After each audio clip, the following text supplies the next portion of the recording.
How to make hard work easy, the dopamine reset explained. Ever noticed how easy it is to binge watch TV or scroll through social media for hours? But the thought of studying for just 30 minutes feels daunting? It's not just laziness. Your brain is wired to crave activities that feel good, thanks to dopamine, a neurotransmitter often called the motivation molecule. The science of dopamine. Dopamine doesn't cause pleasure directly but motivates you to seek out rewards. Experiments with rats showed that when their dopamine levels were artificially increased, they craved a reward so much that they ignored food and rest. Conversely, blocking dopamine made them lethargic, showing no interest in eating or mating. Dopamine in our lives. Everyday activities like eating, drinking, and checking your phone release dopamine. High dopamine activities, social media, gaming, junk food, are easy and addictive because they flood your brain with dopamine. The problem? Overexposure builds tolerance, making low dopamine tasks, like studying or exercising, feel boring and unmotivating. Dopamine detox, the solution.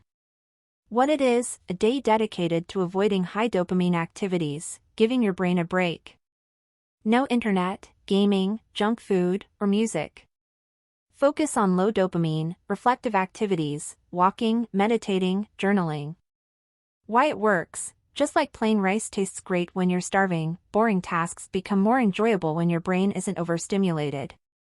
How to start small: if a full detox feels extreme, pick one high dopamine activity, like gaming, and avoid it one day a week. Use that time for productive, low dopamine activities. Tips to hack your dopamine. Use dopamine as a reward. Treat high dopamine activities as a reward for completing tasks. Example: 1 hour of studying earns 15 minutes of gaming. Build good habits gradually. Over time, you'll rewire your brain to find satisfaction in productive activities. Why it's worth it. Cutting back on high dopamine behaviors makes everyday life feel more exciting. Dopamine isn't the enemy, it motivates us to achieve goals. The key is to channel it into things that truly benefit us long-term. By making small changes, like limiting phone usage and rewarding yourself for hard work, you can rebuild your motivation and achieve your goals.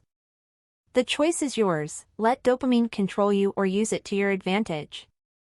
Thanks for priceless time. If you found this video helpful, give it a thumbs up and share it with a friend who needs a motivation boost. Subscribe to the channel and hit the notification bell so you never miss out on life-changing insights like this. Got thoughts or questions about today's video? Drop them in the comments, I'd love to hear your take. Remember, every step counts on your journey to a better you. See you in the next video.